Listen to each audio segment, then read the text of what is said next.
नमस्कार मैत्रिणींनो, संगीता किचन रेसिपीमध्ये तुमचं अगदी मनापासून स्वागत आहे. बघा, आज आपण बनवणार आहे इथं महिनाभर व 6 महिने टिकेन अशी ही चटणी.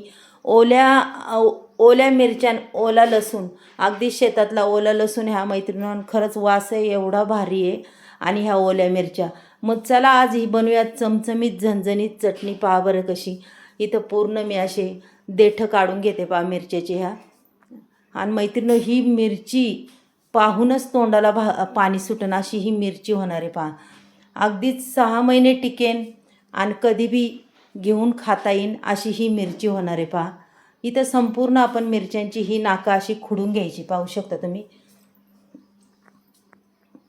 हे बघा, अशा पद्धतीने आपल्याला ही संपूर्ण नाकं खुडून घ्यायची. मैत्रिणी, कसं आहे, आपण चटण्या अनेक वेळा करतो, प्रत्येक वेगवेगळ्या पद्धतीच्या करतो, पण ही बी चटणी खूप वेगळी आहे आणि खरंच खूप भारी आहे पहा.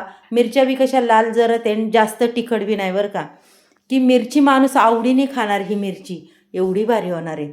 आता इथं उगाच लसणाचा ओला लसूण आहे, उगाच साधारण मी पानं काढणार आहे, त्याच्या पाकळ्या जास्त काय काढणार नाही, त्याचे पानंसुद्धा मी तशीच घेणार आहे वाटणात, पाहू शकता तुम्ही. फक्त वरची आपल्याला साधारण पानं काढून घ्यायची. आणि ओला लसूण म्हणल्यावर मिरचीला तर अगदीच अप्रतिम अशी चव येते. ताजा लसूण आणि ताज्या मिरच्या याची मिरची एकदा करून पहा मैत्रिणींनो, खूप छान लागते. अगदी दोन्ही मस्त घेतल्या हो का. काहींना पाकळ्या तशाच आहे पानं. आता हे मी पूर्ण वाटून घेणार आहे. मिरची वाटताना आपल्याला एकही थेंब पाण्याचा वापरायचा नाही आहे मैत्रिणींनो, पाहू शकता. पाण्याचा थेंब न वापरता आपली मिरची कशी बारीक होती ते सुद्धा पहा तुम्ही. एकदम म्हणतात ना, माहीमाशी बारीक होणार आहे. चवीपुरतं इथं मीठ टाकूया आपण पहा. चवीपुरतं मीठही टाकलं आहे मी. आणि मिरचीला तसं थोडंसं मीठ थोडं जास्तच टाकायचं, कारण की आळणी मिरची ही चांगली लागत नाही. थोडंसं खरट असले की मिरची अगदीच छान लागते. इथे टाकणारे एक किंवा 1.5 पळी मी तेल टाकणार आहे, पाहू शकता तुम्ही.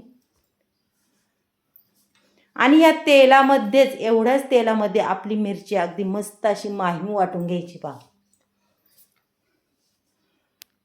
चला आता एकदम मस्त अशी माहीम वाटून घेऊया. हे बघा, मस्त माहीम मिरची वाटून झालेली आहे मैत्रिणी, पाहू शकता तुम्ही. अगदी दिसायला बी छान आणि तिचा रंग बी खूप छान दिसतोय.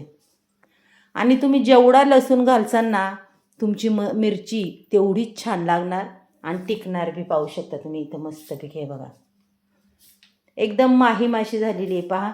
आता हिला काय आपल्याला परतायची वगैरे नाही बरं का, परतायची अजिबात नाही आहे. इथं मस्त तडका पॅनमध्ये तेल गरम केलेलं आहे, त्याच्यात टाकणारे 1 चमचा सफेद तीळ.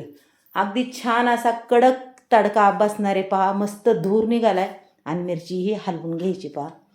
मैत्रिणी, 5 मिनिटाच्या आत ही रेसिपी आपली तयार होती मिरचीची. अगदी 6 महिने टिकणारी ही मिरची एवढी अप्रतिम लागती.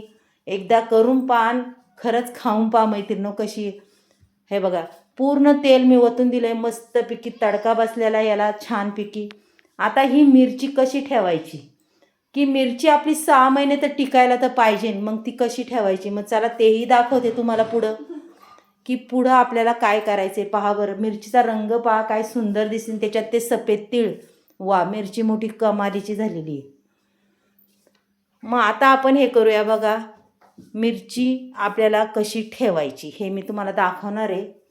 आणि अगदी 6 महिने टिकली पाहिजे मिरची. तर एक मस्त अशी बरणी घ्यायची पहा, काचेची घ्या, कशाची बी घ्या. आणि आपल्याला त्याच्या संपूर्ण ही मिरची काढून घ्यायची बरं का मैत्रिणी. हे बघा, अशा पद्धतीने मी ही मिरची याच्यात ठेवणार आहे पहा. मिरच्यांचे भरपूर प्रकार आहे. तुमच्या वाळलेल्या मिरचीपेक्षा ही मिरची, ओल्या मिरच्यांची मिरची अशी भारी लागते, कमालीची लागते आणि चवही खूप छान लागते मैत्रिणो. पहा बरं, संपूर्ण मिरची मी ह्या बरणीत टाकून घेतलेली आहे. आणि ही बरणी आता